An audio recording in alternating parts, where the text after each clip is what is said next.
debbo moƴƴo. Bismillahi rahmani rahim.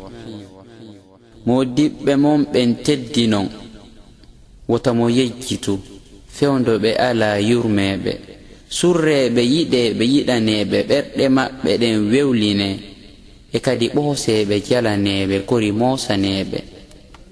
Aljanna mon on no ka maɓɓe, wuppaneɓe paason tunda koyo hefe. Nafakka moƴƴo on yo heɓulu ka waɓutu, ndiyan to manku e kala nokkuma waɓutu. Sonnajo koyo deeƴu, wangagol ka kawte koyo accu. Si modibbo yaltu, nde o miijiti fii galle ɗen wo koyo ɓernde nden wewlu. Siɓe hewtudu e andeji masuno koyo ɓernde nden hento. Siɓe hawruno e lorraji ma sonjaji aduna, no foti ka ɗi yejjite. Musidɗo ila ka jaɓɓande aranere.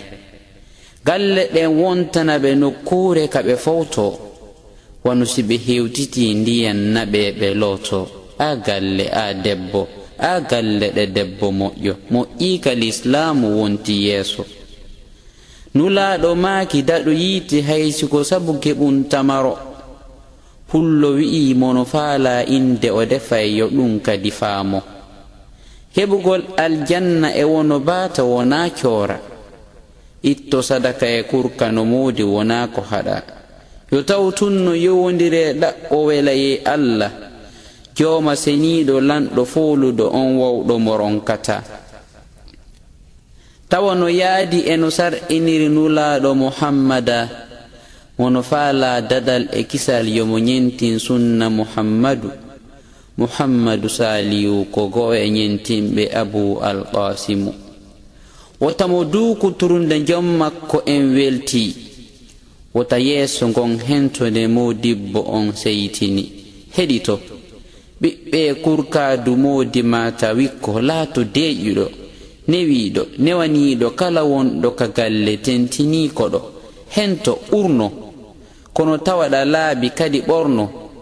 Konko laba kono wonande modi ma, siko yeeso janano tawatere ɓandu fop no wirni. Si feeñay yo taw ko newe pet e ngon yeeso, wota ruttu ɗum kadi ko tippude e sellungol. Wota mo furñitu gundoji modi mum, wota mo townanɓe kadi hito. Si ɓe gongi yo fop deƴƴu heɓa no ɓe huyloro. Musidɗo heɗo, jaɓu weltora kadi yo nanirɗe hento. Anda ko waɗɗima huutor, maleɗa ka modima maloyeɗa kadi jango. Mo jombaka kadi yo maanito, bela jowota mo feggoyo. Jaɓu wota a townito, jaɓu gonga haysika jilluɗaɗi gogo. Yettore wodani jom senagol, jom karambol e yewtere on towuɗo, jom gandal, jom peewal ñeñiɗo.